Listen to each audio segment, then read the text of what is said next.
Сегодня разберем основные ошибки на трюке бэкфлип. Перед тем, как делать бэкфлип на снегу, я рекомендую отработать его на батуте. Какие есть параллели между батутом и сноубордом? Первое. Батут поможет тебе правильно толкаться и выходить с трамплина вверх. Второе. Очень схожа группировка. Третье. Конечно же, ощущение в воздухе.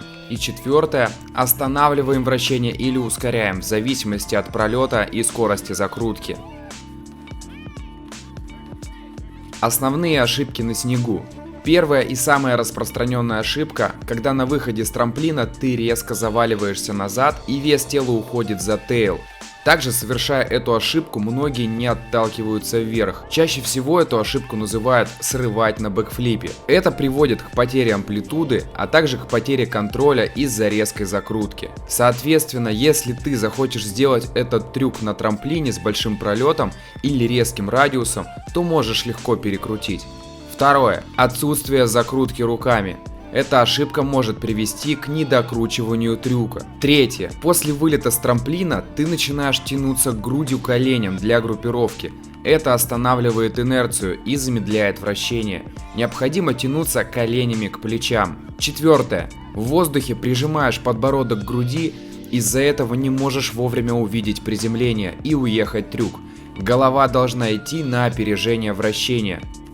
Безопасно можно отработать бэкфлип и исправить все ошибки, прыгая в пухляк или в подушку на склоне. Но безопаснее всего избавиться от ошибок можно в батутном зале. Основные ошибки на бэкфлипе в батутном зале. Первое. Не отрабатываешь нормально руками вверх при отталкивании с батута. Это ведет к тому, что ты можешь не докрутить. Руки прямые отрабатывают на самый верх, а не согнутые в локтях. Второе.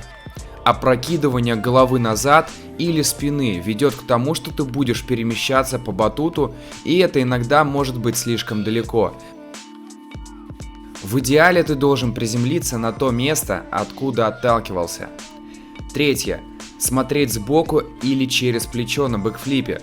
Большинство новичков совершают такую ошибку из-за того, что боятся. Это ведет к тому, что у тебя может сместиться ось, и ты начнешь закручиваться еще и вокруг себя, кроме бэкфлипа. Итог – потеря контроля. Четвертое.